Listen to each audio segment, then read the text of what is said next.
Hi guys, welcome back to my channel. Hi, my name is Shani, I'm 24 and I live and work in London as a consultant. In this video, I'm going to share with you how I'm investing in 2022. I'm going to break this down into 5 categories altogether. So, without further ado, let's get into the video. So I just wanted to start this video by saying that I'm very bullish on investing. I invest 60% of my income into different asset classes. Also, I want to say that this is just my personal way of investing. I'm not a financial advisor. This is just my experience and my portfolio and the choices that I've made that are right for me in this season of my life. So I just also want to highlight that when you make the decision to invest, there is always a risk. Your capital is at risk. Regardless of what asset class you invest, there is always a risk. But it's fair to talk about risk, but also talk about reward. When there is a high risk, there is also high reward, and vice versa. If you have low risk, there will be lower reward. First category that I'm investing in is index funds. I've been hearing about index funds for a long time, but I decided to take the action and invest last year. So what an index fund is? So index fund is something that tracks the market. It's almost like a basket of different fruits. But say the fruits represent different companies. So the main idea of index funds is that first of all, it tracks the market passively. You barely have any involvement in that. And also the level of diversification is very high, which means that there is a low risk. And what diversification means is basically how spread are we globally. Take for example the S&P 500 fund. This tracks the top 500 companies in the US market. So let's say for example Apple performs very badly in January, but then you have Microsoft and Amazon which are performing very well. There is a balance. It's very highly unlikely that you can be at a loss because there are so many companies. Like there should be an event that affects the whole world that the index fund would not perform very well. And this is exactly what happened last year when COVID hit. The whole economy, like the whole world economy, was affected, and naturally a lot of the investors which were investing in these funds got scared, so they put all of their investments out of the stock market, which caused a massive crash in 2020. So there is no guarantee, but historically the stock market has performed very well, and usually there is even though there are dips in the performance, you can see in this graph that historically across the board it's an upward trend. And also because the risk is relatively low when investing in the stock market, because you're investing in such a diverse area of funds and stocks and shares within these index funds, it's normal to expect the return will also be relatively low. Usually it's between 4%, but then we had like last year when the returns were very high. The index funds are very different than stock investments. So stock investments is when you personally sit down and pick and choose which stocks and shares and which companies you want to invest. So let's say I really believe that Apple is going to do well, Tesla is going to do well, Fiverr is going to do well. So I sit down and I invest £100 in each of these 3 companies. So this is called the DIY investor. So you create your own portfolio. I would say this is something that's definitely not suitable for me because I don't have the time in searching and researching these companies. I know that you need to have the knowledge and the skills to read financial statements and balance sheets, read the news of what the companies are promising to do, and just evaluate for yourself whether there is a potential return there. Also, there is a high risk as well because you're not as diversified as if you're investing in a whole index fund which tracks the whole market in the world or in one country. I mentioned that investing in general, but investing in the stock market, a massive hedge against inflation, and this is the thing that really made me move all of my savings from a savings account in my bank to the stock market, or the majority of my savings. So how I'm investing in index funds, I am dollar cost averaging every single month. Every single time my paycheck comes, put aside a sum that goes into my investment portfolio. I'm investing for the long term. The stock market, unless you're shorting the market, which is a very dangerous thing to do, at least for me, the long term is very rewarded because if you, let's say, put each month the same amount of money in like 20 or 30 years, you can have as much as like 1.5 million in your account, and this is just with you just being disciplined and putting the same amount each year. And I know it takes a long time,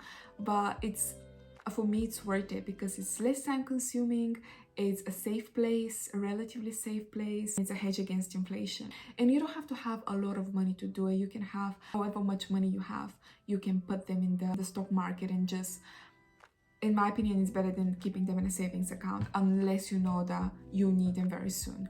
So what funds I am investing in 2022, and of course this is subject to change, I can change my mind, but currently for where I am right now, my thought process, my mindset, this is what I'm investing, and I believe that this is the best level of diversification and risk tolerance, and also the most cost efficient way as well of doing it. So I'm investing 40% in a UK focused index fund. I'll put the name of it here. And I'm investing 30% in this index fund, which is the developed countries, excluding the UK. So that's 30% allocation. Then I have 20% in the S&P 500. And then I have 10% in emerging markets. So emerging markets are countries that are performing well compared to the developed countries. So this can be like Russia, Mexico, China. These are countries that are progressing towards being advanced, and their economies are growing and they're flourishing. So as you can see, I'm investing in 4 major index funds, and they're spread across the whole world. So I'm not only investing in the S&P, because currently the S&P is so down, but to be honest, like the whole market is relatively down currently because of what's been happening with the Fed and the whole inflation situation in the world. It's quite crazy currently, but if I was investing everything into S&P 500, my portfolio would be like down. But because it's so diversified and I'm investing in countries in the whole world, the probability of my portfolio going super down is very low. This is how my allocation when it comes to index funds. About my second category, which is cryptocurrency, something that I find so fascinating. People are doing crazy things with cryptocurrency and I admire them. As I mentioned earlier, I'm a very risk-averse person. I don't like taking risks, and cryptocurrency is exactly the opposite of that. It's you either risk or you lose, like that's it. So I would say if you're investing in crypto, just you do your research, don't take anyone's advice, make the decision on your own. I invest the other half of my income into cryptocurrency, and I split that into 2 places between 2 stable coins. There are some other projects that I am very excited to learn more about, and I've put some money in there, but they're not as big currently. But as I said, it's a highly volatile market. For example, Bitcoin last year was like 58, 60, and now Bitcoin is 38,000. So you can be up and then you can be down in a matter of hours. And if you're really into the crypto game, I would just encourage you to just know what you're doing.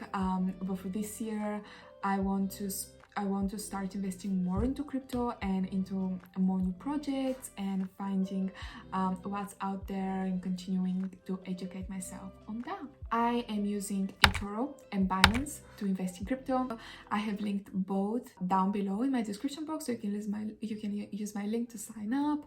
My advice, if you're a beginner, is using eToro. It's the easiest interface. It's so easy to invest with eToro. So I'll definitely encourage you to do that if you wanna invest in crypto, and also if you wanna invest in index funds, because eToro you can buy different individual stocks and shares. You can buy index funds. You can buy crypto. So I think for me it's the best platform out there, but let me know what you're thinking if you try it out. And Binance is more advanced, I would say. It's more if you want to set orders, if you trade and stuff like that. It's more like if you want to read the charts and predict what's happening, which is still quite exciting. So if you're into that, I would encourage you to do it. If you're UK based, I'll definitely encourage you to use eToro. But there are so many other platforms. This is my second category. Like, I would say the index funds and crypto are my 2 current main categories. But the third category that I want to talk about is my pension account. So I maxed out my pensions contributions this year.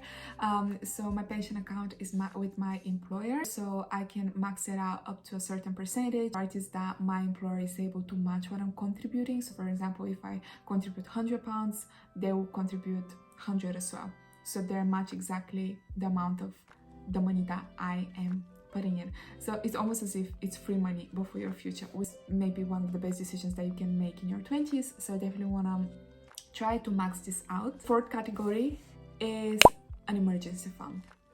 As I said earlier, I used to be someone that saved all of their money in a savings account with my bank. I used to earn very small, very small interest rate. Inflation was eating my money, and then I started educating myself on finance, and I was like, why am I keeping so much money into my savings account when this money can be in the stock market or in crypto and to be protected from inflation? I took a very risky action, and I moved everything from my savings to almost everything from my savings to crypto and index funds. I was able to diversify very highly, so it wasn't like I was investing in one thing. It was very highly diversified, but still, like, I almost, like, I wouldn't want to say I lost my money, but they were no longer, like, this amount was no longer in my bank account. I'm managing my emergency fund. People usually say your emergency fund should cover up to 6 months of living expenses, and I don't